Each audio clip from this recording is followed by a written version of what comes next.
ಮೋದಿ ಎಷ್ಟು ಕಠೋರ, ಎಷ್ಟು ನಿಷ್ಠುರ, ಇದು ಮತ್ತೊಮ್ಮೆ ಸಾಬೀತಾಗಿದೆ. ಭಾರತಕ್ಕೆ 50% ಟ್ಯಾರಿಫ್ ಹಾಕಿ ಸಡ್ಡು ಹೊಡೆದಿತ್ತಲ್ಲ ಅಮೆರಿಕ, ಭಾರತದ ಪ್ರತಿದಾಳಿಗೆ ಈಗ ತನ್ನನ್ನು ತಾನು ಸಂರಕ್ಷಣೆ ಮಾಡ್ಕೊಳ್ಳೋದಕ್ಕೂ ಸಾಧ್ಯ ಆಗ್ತಾ ಇಲ್ಲ. ಡಾಲರ್ನ ಬುಡ ಗಡಗಡ ಅಂತ ಅಲ್ಲಾಡೋದಕ್ಕೆ ಶುರುವಾಗಿದೆ. ಎಷ್ಟು ದಿವಸ ಭಾರತ ಡಿ ಡಾಲರೈಸೇಷನ್, ಬ್ರಿಕ್ಸ್ ಕರೆನ್ಸಿಯ ಬಗ್ಗೆ ನಾಮಕಾವಸ್ಥೆಗೆ ಮಾತ್ರ ಮಾತಾಡ್ತಾ ಇತ್ತು.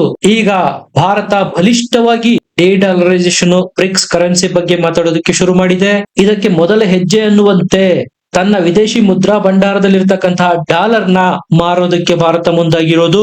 ಇದರಿಂದ ಅಂತಾರಾಷ್ಟ್ರೀಯ ಮಟ್ಟದಲ್ಲಿ ಡಾಲರ್ ಮೇಲಿನ ನಮ್ಮ ಡಿಪೆಂಡೆನ್ಸಿ ಕಡಿಮೆ ಆಗ್ತಾ ಹೋಗುತ್ತೆ. ಈಗಾಗಲೇ ನಾವು ಹಲವಾರು ದೇಶಗಳೊಂದಿಗೆ ಸ್ವಿಫ್ಟ್ ಪೇಮೆಂಟ್ ಸಿಸ್ಟಮ್ ಬದಲಾಗಿ UPI, local currency UPI payment system ಬಳಸ್ತಾ ಇದ್ದೇವೆ. ಉದಾಹರಣೆಗೆ ಕತಾರು, ಸೌದಿ ಅರೇಬಿಯಾ, ರಷ್ಯಾ, ಶ್ರೀಲಂಕಾ ಇಂತಹ ದೇಶಗಳೊಂದಿಗೆ ಆಲ್ರೆಡಿ ವೋಸ್ಟ್ರೋ ಅಕೌಂಟ್ಗಳು ಓಪನ್ ಆಗಿ ನಮ್ಮದೇ ಕರೆನ್ಸಿನಲ್ಲಿ ವ್ಯಾಪಾರನು ಶುರುವಾಗೋಗಿದೆ.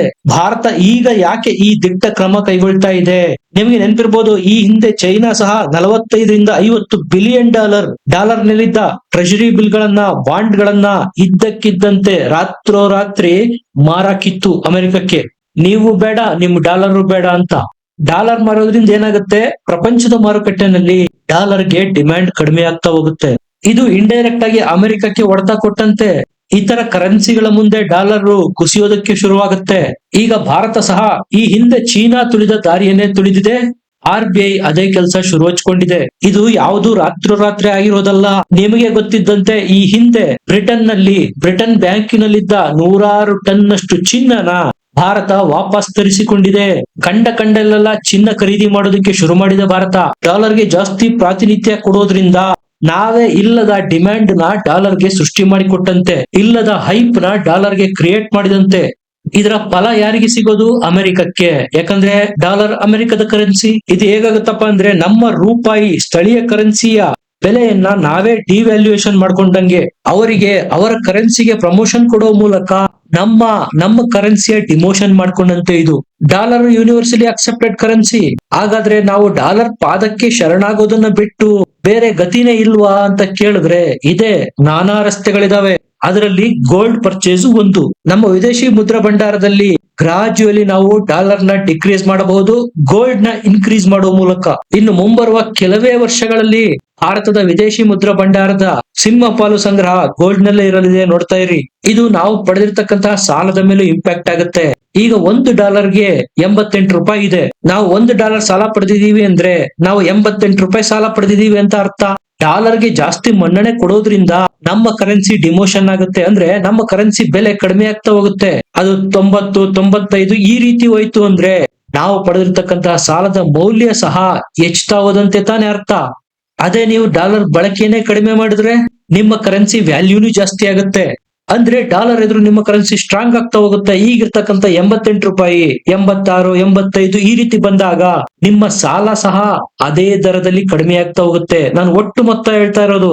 ಇದು ಯಾವುದೋ ಒಂದು ದೇಶ ಮಾಡೋದ್ರಿಂದ ಸಕ್ಸಸ್ಫುಲ್ ಆಗೋದಕ್ಕೆ ಸಾಧ್ಯ ಇಲ್ಲ.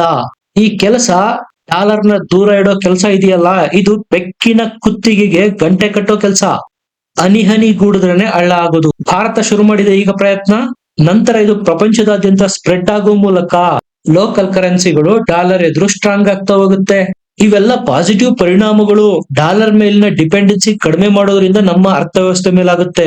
ಈಗ ನಾನೇ ಈ ಹಿಂದೆ ವರದಿ ಮಾಡಿದ್ದೆ, ಪ್ರಪಂಚದ ಆಲ್ಮೋಸ್ಟ್ ಎಲ್ಲ ದೇಶಗಳು ಡಾಲರ್ಗೆ ಪರ್ಯಾಯವಾಗಿ ಚಿನ್ನ ಖರೀದಿ ಮಾಡೋದಕ್ಕೆ ಉತ್ಸುಕವಾಗಿದ್ದಾವೆ. ಆ ದೇಶಗಳ ಸೆಂಟ್ರಲ್ ಬ್ಯಾಂಕು ಮೊನ್ನೆ ಬಂದಿರತಕ್ಕಂತ ಲೇಟೆಸ್ಟ್ ವರದಿಯ ಪ್ರಕಾರ ಫಾರಿನ್ ಎಕ್ಸ್ಚೇಂಜ್ ರಿಸರ್ವ್ ನಲ್ಲಿ ಇತಿಹಾಸದಲ್ಲೇ ಮೊಟ್ಟ ಮೊದಲ ಬಾರಿಗೆ ಡಾಲರ್ ಹಿಂದೆ ಬಿದ್ದಿದೆ, ಚಿನ್ನದ ಸ್ಟಾಕ್ ಜಾಸ್ತಿ ಆಗಿದೆ. ಅಂದ್ರೆ ಟ್ಯಾರಿಫ್ ಇಂದಾಗಿ ಡಾಲರ್ ತನ್ನ ಮೌಲ್ಯನ ಕಳ್ಕೊಳ್ತಾ ಇದೆ. ಈಗ ಡಾಲರ್ ನಂಬಿ ಟ್ರೇಡ್ ಮಾಡೋದು ಯಾವಾಗ? ಆ ಕರೆನ್ಸಿ ಮೇಲೆ ವಿಶ್ವಾಸ ಇದ್ದಾಗ, ನಂಬಿಕೆ ಇದ್ದಾಗ. ಟ್ರಂಪ್ ಆ ನಂಬಿಕೆಗೆ ಕೊಡಲಿ ಪೆಟ್ಟು ಕೊಟ್ಟಿರೋದು. ಹಾಗಾಗಿ ಡಾಲರ್ಗೆ ಡಿಮ್ಯಾಂಡ್ ಕಡಿಮೆ ಆಗಿದೆ, ಚಿನ್ನಕ್ಕೆ ಡಿಮ್ಯಾಂಡ್ ಜಾಸ್ತಿ ಆಗ್ತಾ ಇದೆ. ಅಷ್ಟೇ ಸಿಂಪಲ್.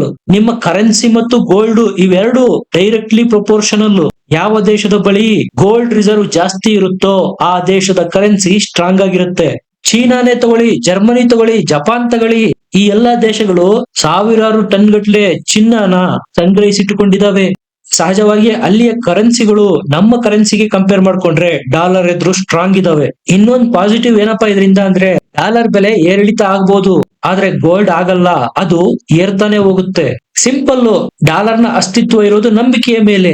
ಒಮ್ಮೆ ಕರೆನ್ಸಿ ನಂಬಿಕೆ ಕಳ್ಕೊಳ್ತು ಅಂದ್ರೆ ಅದರ ಬೆಲೆ ಸಹ ಕಡಿಮೆ ಆಗ್ತಾ ಹೋಗುತ್ತೆ. ಆದ್ರೆ ಗೋಲ್ಡ್ ಮೇಲಿನ ನಂಬಿಕೆ ಪರ್ಮನೆಂಟ್ ಅದು.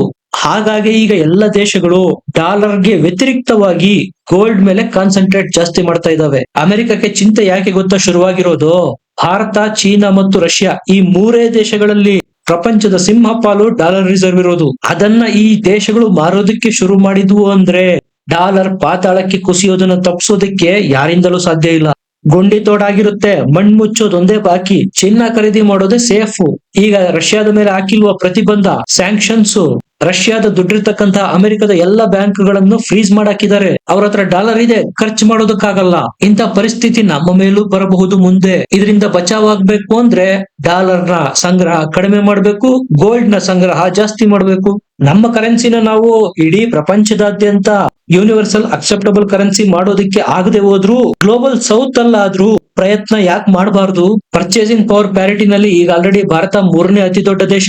ಡಾಲರ್ಗೆ ಐಪ್ ಕೊಟ್ಟು ಗುಡ್ಡ ಬೆಟ್ಟ ಪರ್ವತದ ರೀತಿ ತೋರಿಸುತ್ತಲ್ಲ ಅಮೆರಿಕ, ಅದೆಲ್ಲದಕ್ಕೂ ಎಳ್ಳು ನೀರು ಬಿಡಬಹುದು. ಈಗೇನು ಅವರ ಸಾಲ $33 ಟ್ರಿಲಿಯನ್ ಇದೆ. ಡಾಲರ್ಗೆ ವ್ಯಾಲ್ಯೂ ಕಡಿಮೆ ಆದ್ರೆ ಅದು ಡಬಲ್ ಆಗ್ಬಹುದು. ಆಗ ಏನಾಗುತ್ತೆ ಗೊತ್ತಾ? ಈಗ ಆಲ್ರೆಡಿ ಬೆಲೆ ಏರಿಕೆಯಿಂದ ಜನ ತತ್ತರಿಸಿ ಹೋಗಿದ್ದಾರೆ. ಇನ್ನು ಸಾಲನೂ ಜಾಸ್ತಿ ಆದ್ರೆ ಬೀದಿಗಿಳಿದು ರಾಜಕಾರಣಿಗಳನ್ನ ಹಿಡಿದು ಥಳಿಸೋದ್ರಲ್ಲಿ ಯಾವುದೇ ಅನುಮಾನಗಳಿಲ್ಲ. ಇದೆಲ್ಲದಕ್ಕೂ ಮೂಲ ಕಾರಣ ಯಾವ್ದು ಗೊತ್ತಾ? ಟ್ಯಾರಿಫ್ ಅನ್ನುವ ಅಸ್ತ್ರ.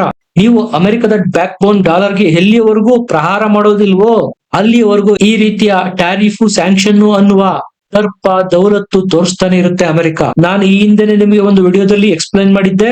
ಹಲವಾರು ದೇಶಗಳು ತಮ್ಮ ಬಳಿ ಇರ್ತಕ್ಕಂತಹ ಡಾಲರ್ ಸಂಗ್ರಹನ ಅಮೆರಿಕಕ್ಕೆ ಮಾರಿ ಅಮೆರಿಕದ ಬ್ಯಾಂಕ್ ಗಳಲ್ಲಿಟ್ಟು ಟ್ರೆಜರಿ ಬಿಲ್ ಗಳನ್ನ ಪರ್ಚೇಸ್ ಮಾಡ್ತಾ ಇದ್ವು. ಯಾವಾಗ ಟಾರಿಫ್ ಅಸ್ತ್ರ ಪ್ರಯೋಗ ಮಾಡಿದ್ರು ಟ್ರಂಪ್, ಟ್ರೆಜರಿ ಬಿಲ್ ಗಳನ್ನ ವಾಪಸ್ ಕೊಟ್ಟು ಬಂದ ಡಾಲರ್ ನಿಂದ ಚಿನ್ನ ಖರೀದಿ ಮಾಡ್ತಾ ಇದಾವೆ ದೇಶಗಳು. ಇಷ್ಟು ದಿವಸ ಟ್ರಂಪ್ ಮೋದಿಯನ್ನ ಫ್ರೆಂಡ್ ಆಗಿ ನೋಡಿದ್ರು, ಇಷ್ಟು ದಿವಸ ಟ್ರಂಪ್ ಮೋದಿಯ ಸ್ನೇಹಮಯ ಮುಖ ನೋಡಿದ್ರು. ಈಗ ತೋರಿಸ್ತಾ ಇದಾರೆ ನೋಡಿ ಎರಡನೇ ಮುಖ. ತಡ್ಕೊಳಕ್ಕೆ ಆಗ್ತಾ ಇಲ್ಲ ಟ್ರಂಪ್ಗೆ. ಮೊನ್ನೆ ಟ್ವೀಟ್ ನೋಡಿ, ಟ್ರಂಪ್ ಏನಂತ ಮೆನ್ಷನ್ ಮಾಡ್ತಾರೆ? My dear friend Modi. ಈ ಕಡೆಯಿಂದ ಮೋದಿ ಏನಂತ ಮೆನ್ಷನ್ ಮಾಡ್ತಾರೆ? President Trump. ಅಷ್ಟೇ. ಇದರ ಅರ್ಥ, ನಿನಗೆ ಇಷ್ಟು ದಿವಸ ನಾನು ಗೌರವ ಕೊಟ್ಟಿದ್ದೆ ಜಾಸ್ತಿ, ಇನ್ನು ಮುಂದೆ ನಮ್ಮ ಮಧ್ಯದ ಸಂಬಂಧ ಔಪಚಾರಿಕ, ಅಫಿಷಿಯಲ್ ಮಾತ್ರ. ಇಷ್ಟು ದಿವಸ ಫ್ರೆಂಡು ಅನ್ಕೊಂಡು ಬೆನ್ನಿಗೆ ಚೂರಿಯಾಗೋ ಕೆಲಸ ಮಾಡಿದ್ರಲ್ಲ, ಇದನ್ನ ಬಂದ್ ಮಾಡಿ. ಇಲ್ಲದೆ ಹೋದ್ರೆ ಡಿ-ಡಾಲರೈಸೇಷನ್, ಬ್ರಿಕ್ಸ್ ಕರೆನ್ಸಿ ಅಂತ ಹಿಂದೆ ನಿಂತು ಕೆಲಸ ಮಾಡ್ತಾ ಇದ್ವಿ. ಈಗ ಮುಂದೆ ನಿಂತು ಇನಿಷಿಯೇಟಿವ್ ತಗೊಂಡು ನಾವೇ ನಿಮ್ಮ ಡಾಲರ್ಗೆ ಕೆಡ್ಡ ತೋಡೋದಕ್ಕೂ ರೆಡಿ. ನಮ್ಮ ಜೊತೆಗೆ ಪಂಗ ಬೇಡ. ಇದು ಭಾರತ ಕೊಡ್ತಾ ಇರುವ ಸ್ಪಷ್ಟವಾದ ವಾರ್ನಿಂಗು ಅಮೆರಿಕಕ್ಕೆ. ನಿಮ್ಗೇನ್ ಅನ್ಸುತ್ತೆ? ಕಮೆಂಟ್ ಮಾಡಿ, ಲೈಕ್ ಮಾಡಿ, ಚಾನಲ್ ನ ಸಬ್ಸ್ಕ್ರೈಬ್ ಮಾಡಿ. ಮತ್ತೆ ಸಿಗೋಣ. ನಮಸ್ಕಾರ.